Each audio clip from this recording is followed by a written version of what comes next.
ఒక ఇండియన్గా నా వాయిస్ నేను రేజ్ చేస్తున్నాను. మీరు మీ వాయిస్ రేజ్ చేసి మీరు సపోర్ట్ చేయాలనుకుంటే జస్టిస్ అని కామెంట్ చేయండి. సరే, పాయింట్ లోకి వద్దాం. నాకు కొన్ని క్వశ్చన్స్ ఉన్నాయి. ఫస్ట్ క్వశ్చన్, కేస్ క్లియర్ గా అర్థమవుతుంది అది రేప్ అండ్ మర్డర్ అని చెప్పి, కానీ పోలీస్ వాళ్ళు ఎందుకు చూసారని చెప్పారు? సెకండ్ క్వశ్చన్, 3 గంటల దాకా ఎందుకు వాళ్ళ పేరెంట్స్ కి బాడీని చూడడానికి ఎలో చేయలేదు? 3 గంటల తర్వాత మాత్రమే ఎందుకు ఇన్ఫార్మ్ చేశారు? మమతా బెనర్జీ గారు వెస్ట్ బెంగాల్ కి సీఎం, హోమ్ మినిస్టర్, అలాగే హెల్త్ మినిస్టర్ కూడా. ఆమె కంటే పై వాళ్ళు ఇంకెవరూ లేరు.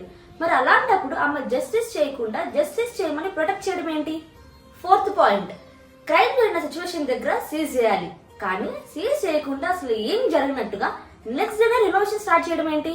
పోలీస్ వాళ్ళు అలాగే కోర్టు వాళ్ళు రియాక్ట్ అయ్యారా? మెడికల్ హాస్పిటల్లో ప్రతి చోట కూడా సీసీ కెమెరాస్ ఉన్నాయి, ఒక సెమినార్ హాల్లో తప్ప. అంటే దీని అర్థం క్రైమ్ జరగక ముందే పక్కా ప్లాన్ తో సీసీ కెమెరా సెమినార్ హాల్లో తీసేశారా?